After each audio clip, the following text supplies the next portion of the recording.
بسم اللہ الرحمن الرحیم۔ علم بے عمل آزار ہے اور عمل بغیر اخلاص کا بیکار ہے۔ لوگوں پر 3 احسان کرو، نفع نہیں دے سکتے تو نقصان نہ کرو، خوش نہیں کر سکتے تو رنجیدہ نہ کرو، تعریف نہیں کر سکتے تو برائی نہ کرو۔ خواہشات کے پاؤں چادر سے باہر نکل جائے تو پھر سکون نصیب نہیں ہوتا۔ اگر لوگ تم سے متاثر ہو رہے ہیں تو تکبر نہ کرو بلکہ شکر ادا کرو اس رب کا جس نے تمہارے عیب چھپا کر تمہیں لوگوں میں معزز بنا رکھا ہے۔ بہترین ہمسفر کی سب سے بڑی خاصیت یہ ہے کہ وہ آپ سے اختلاف اور ناراضگی کے باوجود بھی آپ کا خیال رکھنا اور فکر کرنا نہیں چھوڑتا۔ لباس قیمتی ہو یا سستا، کردار کو نہیں چھپا سکتا۔ اپنے کردار کو اچھا کرو، ہر لباس میں اچھے لگو گے۔ دل سوچ سمجھ کر توڑا کرو، ہر گناہ کی معافی نہیں ہوتی۔ رزق میں عیب نہ نکالو، پسند نہیں تو مت کھاؤ۔ جو نعمتیں اللہ نے دی ہیں ان پر اللہ کا شکر ادا کرو، کیونکہ بہت سو کو یہ بھی نصیب نہیں ہے۔ جو جتنا اچھا جھوٹ بولتا ہے دنیا اس کی ہوتی ہے لیکن پھر اس کی آخرت نہیں ہوتی۔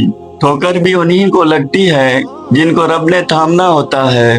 دونوں صورتیں یقین کی ہیں، کوئی اللہ کے لیے سب چھوڑ دیتا ہے اور کوئی اللہ پہ ہی سب چھوڑ دیتا ہے۔ خوش رہنے کا سب سے اچھا طریقہ یہ ہے کہ دوسروں کو خوش رکھنے کی کوشش کی جائے۔ تو اللہ کی راہ میں مستحق کو بھی دے اور اسے بھی دے جو مستحق نہیں۔ اللہ تجھے وہ دے گا جس کا تو مستحق ہے اور وہ بھی دے گا جس کا تو مستحق نہیں۔ بھیڑ بکریاں انسانوں سے زیادہ باخبر ہوتی ہیں کیونکہ چرواہے کی ایک آواز پر چرنا چھوڑ دیتی ہیں، اور انسان اپنی خواہش کی خاطر احکام الہی کی بھی پرواہ نہیں کرتا۔ خاموش رہو، صرف خدا ہی ہے جو تمہارے دل کا بوجھ اتار دے گا۔ اپنے اندر کی سوچ کو صاف رکھے، کیونکہ کشتیاں باہر کے پانی سے نہیں اندر کے پانی سے ڈوبتی ہیں۔ جس لہجے میں بات کرو اس لہجے میں سننا بھی سیکھو۔ جو انسان جتنا خاموش رہتا ہے وہ اپنی عزت کو اتنا محفوظ رکھتا ہے۔ کسی کا حق اپنے ذمے لے کر اس دنیا سے نہ جاؤ۔ سچ بولنے سے انسان کو ذہنی پریشانیوں سے نجات ملتی ہے اور اس کا دل ہلکا ہو جاتا ہے۔ رشتوں کو اتنا غلطیاں کمزور نہیں کرتی جتنا غلط فہمیاں کرتی ہیں۔ نصیحت کیجیے مگر شرمندہ نہ کیجیے۔ مقصد دستک دینا ہوتا ہے، دروازہ توڑنا نہیں۔ شخصیت میں عاجزی نہ ہو تو معلومات میں اضافہ علم کو نہیں بلکہ تکبر کو جنم دیتا ہے۔ گفتگو کے لیے انسان اپنا منہ کھولتا ہے مگر تربیت اس کے بڑوں کی بولتی ہے۔ اگر کسی شخص کو خود میں کوئی عیب نظر نہ آئے تو سمجھ لیں کہ اس کی جہالت اپنی انتہا سے بھی آگے نکل چکی ہے۔ مشکلات میں گھبرانا نہیں چاہیے، ستارے ہمیشہ اندھیرے میں ہی چمکتے ہیں۔ کمزور بدلہ لیتے ہیں اور مضبوط لوگ معاف کرتے ہیں اور سمجھدار لوگ نظر انداز کرتے ہیں۔ کسی انسان کی خوبی پہچانو اور اسے بیان کرو، لیکن اگر کسی کی خامی مل جائے تو یہاں تمہاری خوبی کا امتحان ہے۔ اندھیرے میں ایک دوست کے ساتھ چلنا روشنی میں اکیلے چلنے سے بہتر ہے۔ جب تمہیں خوشیاں ملنے لگیں تو 3 چیزیں کبھی مت بھولنا: اللہ کو، اللہ کی مخلوق کو اور اپنی اوقات کو۔ جنت کے منتظر نہ رہو بلکہ اپنے اعمال ایسے بنا لو کہ جنت بھی تمہاری منتظر ہو جائے۔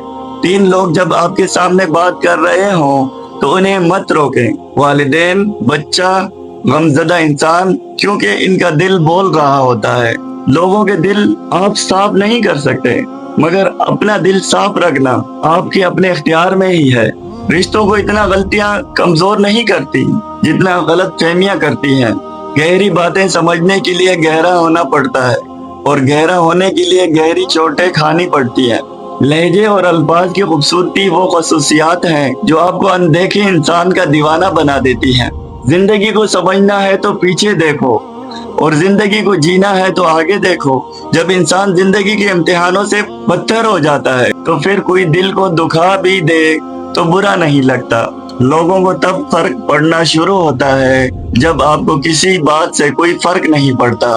زمین عقل مندوں سے تو بھر گئی لیکن درد مندوں سے خالی ہے۔ اللہ کی راہ بظاہر کانٹوں سے بھری ہے مگر در حقیقت اطمینان اور سکون کی دولت سے بھری پڑی ہے۔ جو شخص اپنے دوست کو برے کاموں سے نصیحت کے ذریعے باز نہیں رکھ سکتا